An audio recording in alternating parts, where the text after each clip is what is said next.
UPSC CSC 2002లో విద్యార్థులు సాధించిన అద్భుత విజయాలపై రిఫ్లెక్షన్స్ ఐఏఎస్ అకాడమీ వ్యవస్థాపక సలహాదారు శ్రీ రమణ ముప్పాల హర్షం వ్యక్తం చేశారు. ఈ సంవత్సరం 15 ఆల్ ఇండియన్ ర్యాంకర్లతో విజయకేతనం ఎగరవేసినట్లు తెలిపారు. 52 మంది అభ్యర్థులని ఇంటర్వ్యూకు పంపగా వారిలో 15 మంది ఆల్ ఇండియా ర్యాంకులు సాధించారు. 2014లో అఖిల భారత సర్వీస్ సాధించిన డాక్టర్ జి వివేకానంద ఈ అభ్యర్థులను వ్యక్తిగత ప్రాతిపదికన శిక్షణ అందించారన్నారు.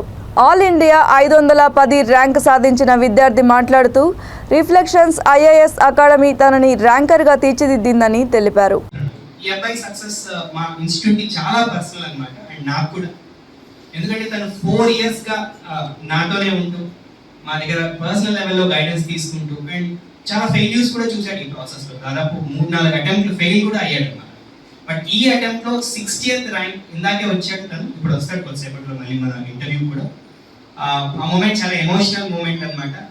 అలాంటి వాళ్ళకి ఇంకా ఎంతమంది వీలైతే అంతమందిని ర్యాంక్స్ తయారు చేయాలనడానికి మాకు ఇన్స్పిరేషన్ ప్రణవ్ లాంటి స్టూడెంట్స్ అనమాట. So all India rank 60 Pranav. ఇది కాకుండా ఉత్కర్ష్ అనే అబ్బాయి, వరంగల్ అబ్బాయి 78th ర్యాంక్ వచ్చింది. మా దగ్గర పరిణామ్ అనేసి mains anthropology test series programme ఒకటి ఉంటుంది. ఆ mains anthropology test series programme ఈ అబ్బాయి పార్టిసిపేట్ చేశాడు. అబ్బాయికి 78th ర్యాంక్ వచ్చింది. అండ్ ఇంటర్వ్యూ టైంలో కూడా మేము అబ్బాయికి గైడెన్స్ ఇవ్వడం జరిగింది అనమాట ఆంథ్రోపాలజీలో. ఇది కాకుండా శ్రేయ శశాంక్ అనే అబ్బాయి ఇక్కడ కూర్చున్నారు. కళ్యాణ్ సార్ అని one of the eminent faculties in Hyderabad. Sir current affairs లో ఆల్రెడీ అంటే సార్ ప్రతిరోజు సార్కి రాత్రి 12 ఆ రోజు ఏం చెప్పాలి. సో అదే ఒక లక్ష్యంగా పెట్టుకుని రోజు 10 గంటలు 11 గంటలు చదువుతూ 9 గంటలైనా పర్లేదు ఆయనకైతే చెప్పాలి నేను. దాంతోపాటు ఎన్నో టెస్ట్ సిరీస్ రాసి ఆయనతో కూర్చొని గంటలు మేము ఇంకెంత బెటర్ రాయాలని చూసుకున్నాము. సో ప్రతిసారి మెయిన్స్ అవును, ప్రతిసారి ఫస్ట్ కాల్ సార్కి వెళ్తాను, సార్ అవ్వలేదు సార్ అనేసి. కానీ సార్ ఇంకా కరెక్ట్ రాసి పెట్టడానికి కరెక్ట్గా అవుతుంది, నువ్వు మాత్రం నీ ప్రాసెస్ బిలీవ్ చేయనేవాళ్ళు.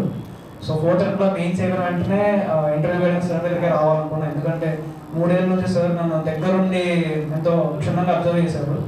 సో సార్కి నేనేంటి లోపల ఏంటి బయట ఏంటి నా బలాలు బలహీనతలు అన్నీ సార్కి బాగా తెలుసు. సో సార్తో మేము 1-to-1 సెషన్స్ చాలా ఇచ్చాను ఇంటర్వ్యూ ప్రిపరేషన్కి. ఆల్మోస్ట్ 6 to 7 1-to-1 సెషన్స్ సార్కి ఇచ్చాను నేను. సో ఒక్కొక్క 1-to-1 సెషన్లో ఒక థీమ్ మీద, ఫర్ ఎగ్జాంపుల్ నాకు ఇంటర్నేషనల్ రిలేషన్స్ మీద ఇష్యూస్ ఉంటాయి, సార్ నాకు కొంచెం ఇంటర్నేషనల్ రిలేషన్స్ మీద 1-to-1 పెడతారా సార్ అంటే వెంటనే ఒక క్వశ్చన్ ప్రిపేర్ చేసి ఒక 20 క్వశ్చన్ ప్రిపేర్ చేసి ఒక 40 minutes ఇంటర్వ్యూ తీసుకునేవాళ్ళు. ఒక లెవెల్, ఒక ఫౌండేషన్ లెవెల్ వేసి ఒక లెవెల్ తీసుకెళ్తే దాని మీద ఒక చదివిన టాపిక్ ప్రాపర్ కట్స్ ఇస్తూ రామ్స్ సార్ చాలా బాగా గైడ్ చేశారు. సో నా ఈ ప్రయాణంలో 2 ఫిలాసఫర్ కమ్ గైడ్స్ ఎవరు చెప్తానంటే, ఒకటి వివేకానంద సార్, ఒక రామ్స్ సార్. ఇద్దరు దగ్గర ఉండి చేయకూడదు నడిపించి మంచి ఒక దారిలో నన్ను పెట్టారు ఈ ప్రిపరేషన్లో. మా పేరెంట్స్ తర్వాత నేను ఎవరితో అకౌంటబుల్గా ఉన్నానంటే అది వీళ్ళకే ప్రిపరేషన్లో. So very thankful sir. Thanks for staying by my side. Thank you.